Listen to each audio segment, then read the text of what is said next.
What if I told you that you don't actually want alcohol?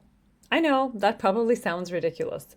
You might be thinking, honey, I wouldn't be listening to you if I didn't really want that glass of wine. But stay with me, because it's not alcohol you really want. You want whatever you believe that alcohol is doing for you. And those are two very different things. When you realize it's not the alcohol you're actually after, it becomes so much easier to say no to the drink. That's what I'll help you do in today's episode. You're listening to How to Drink Less, and I'm your host, Adriana Cloud. Whether your goal is to cut back, to take a break, or to quit drinking for good, this podcast will help you stop drinking on autopilot, learn how to manage cravings, and feel fully in control around alcohol. It's easier than you think. Listen on to find out how. Hi, friends. Welcome back for another episode. It's a quick one for you today. I just want to offer you a reframe that might help you see your relationship with alcohol completely differently. If I asked you right now, why do you drink? What would you say? Most people answer with something like, it helps me to relax. It takes the edge off after a long day. It helps me to switch off my brain. It makes me feel more confident when I'm out talking to people. It's easier to talk to strangers after I've had a couple of drinks. But notice something interesting. Nobody answers, I drink because I love ethanol. Nobody says, you know what I really enjoy? A liquid that suppresses my central nervous system. No, of course not. When I ask you why you drink, your answer isn't describing alcohol. It's all about the outcome that alcohol helps you to achieve. Because alcohol is always a means to an end. Think about it. When you say, I want a drink, what you're really saying is, I want relief, or I want entertainment. I want to shut off my thoughts, or I want to feel like I belong. And alcohol is simply the strategy that your brain has learned to rely on to achieve those outcomes. And that's a really important distinction. Because if alcohol is the goal, you're kind of stuck drinking however you're currently drinking. But if relaxation is the goal, well, there are lots of ways to relax. You could listen to calming music. You could do some yoga nidra. You could meditate. You could do something with your hands and let your mind wander. You could take a nap, and so on. If confidence is the goal, there are lots of ways to build confidence. By the way, I have 2 episodes specifically on confidence, so if this is you, you should check them out. They're episodes 52, about is alcohol really helping you to feel confident, and 53, which is about how to feel confident without drinking. If connection is the reason why you drink, there are definitely other options to explore so that you can create connection with others without relying on a liquid in a glass. So I want you to start paying attention to what happens in your mind when you have the thought, I need a drink. Notice if you tend to immediately agree with your brain and to go and pour that drink. And before you conclude you're doing something wrong, if that's your current pattern, I should clarify all of this is completely normal. I used to do that too, and my clients used to do it all the time too before they started working with me. That's all of us. We just assume that if the craving appears, it must mean that we really do need that drink as soon as possible, and most of the time, that's what we go and do. We go and get that drink. But from now on, when you have that thought, I need a drink, assume that your brain is lying to you. Not about everything, but in this one situation. Your brain might be a bit of a drama queen, a stubborn drama queen with a one-track mind, who is also prone to telling lies. Let's say it's 5 o'clock. You've had a stressful day. You walk into the kitchen and you think, God, I really need a glass of wine. Pause right there. Assume your brain is lying and ask yourself, what do I really need right now? Your brain might be telling you you do need that glass of wine, but really, what you're truly looking for is the feeling that you expect that glass of wine would give you. And again, those are very different things. Maybe what you actually need is to sit down quietly and take a few deep breaths. Maybe you're actually hungry and you need some energy in your body.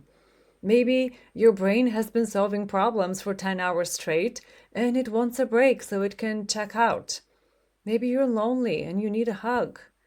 Maybe you simply need someone to tell you you've done enough for today and you're allowed to rest now. Wine might have become the shortcut, but it's not the real destination. And this is where a lot of people get stuck. When they try to cut back or quit drinking, they believe they're giving something up, something useful and enjoyable. But alcohol was never the thing they truly wanted. It was only ever a means to an end. So maybe they're not losing as much as they think. Maybe they're simply learning a different route to the same destination. Imagine you're driving somewhere. If suddenly the road in front of you is closed, do you immediately give up and go home?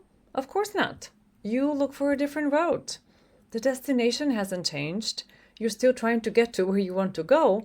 You're just changing the way to get there. And this is how I want you to think about alcohol. Before you reach for the drink, you had a destination in mind. Whether it's connection, confidence, a way to celebrate, a way to quiet your racing thoughts, a way to just chill out, that was your destination. And you don't have to argue with the destination, but my challenge for you is to start exploring other ways to get there. There might not be an immediate answer that pops into your mind, and that's okay. If you're used to alcohol being your go-to answer for everything, you might not immediately have alternatives lined up. Simply put, your brain might have forgotten that alternatives even exist. But you can start by allowing for the possibility that there might be other options. Let's say your goal is relaxation. You might challenge yourself to remember a time when you felt really relaxed in the past and you were not drinking. Maybe you will have to dig quite deep to find some memories that go back a few years, but I guarantee you there was a time when you felt relaxed and you were not drinking. And if you've done that once, it means you can absolutely do that again. You already know how to relax without drinking, and you have evidence for it. And don't get hung up on the specific answer here. Maybe the last time you felt really relaxed without drinking was 5 years ago on a holiday in Mexico because you could hear the waves of the ocean from your hotel. But right now, you can't afford a trip to Mexico or the sea, and that's okay. The question you're answering here is not, can I replicate the exact scenario where I last remember feeling relaxed? That's not it. The question is simply, do I have evidence that sometimes I've been able to relax without wine being required? You can also depersonalize this. Ask yourself, do you think that there are some people out there who can relax without drinking? If you had to take a guess, what do you think helps them to relax? Take a wild guess. We're just playing here. Again, the goal is simply to leave the door open on possibility. You're just trying to show your brain that maybe, just maybe, alcohol is not the only path to relaxation. And here's something else that's really interesting. Sometimes alcohol doesn't even deliver what it promised. Let me stick to my relaxation example. People say, I drink because it helps me to calm down. Well, if that were truly the case, you would feel calm every time you drank, right? But I bet you could think of some situations in the past where you were drinking and you felt anything but relaxed. I know you have some stories you can tell about feeling upset or angry or frustrated even though you were drinking, which is more evidence that alcohol does not automatically equal relaxation. And even though there might be that first wave of sedation the first couple of minutes after you start drinking, notice that that doesn't last. Your sleep is disturbed later on. You might wake up at 3 in the morning feeling really anxious. Your heart is racing. The next day you feel even more anxious, and now you feel regret and stress too. That's not real relaxation, is it? So start asking yourself, what would actually feel relaxing? When you know that alcohol is just a means to an end, how can you fulfill the deeper need underneath? The more you ask yourself, what am I actually looking for? Or what do I really need right now? The easier it becomes to solve the real problem underneath the desire to drink. Because now you're no longer fighting alcohol or trying to scare yourself sober. You're just identifying your real needs and doing your best to meet those needs. If you need rest, rest. If you need connection, text someone or call someone, write a thank you card to someone. If you need excitement, Plan something that genuinely excites you and interests you and you would find entertaining and fun even if you were not drinking. If you need comfort, give yourself a hug. I know it sounds kind of ridiculous, but actually, the science is on your side here. Even if there's no one else to give you a hug in that moment, you can give yourself a hug, and that in itself feels really comforting. So, you get the idea. The point is to identify the real need and then to solve for that, instead of numbing yourself with alcohol, which at best is a temporary masking over the real need. This is one of the biggest shifts that happened to me when I stopped drinking. I used to ask myself, what am I trying to feel? Because more often than not, it was a feeling that I was chasing when I reached for the glass of wine, or I was trying to escape a feeling.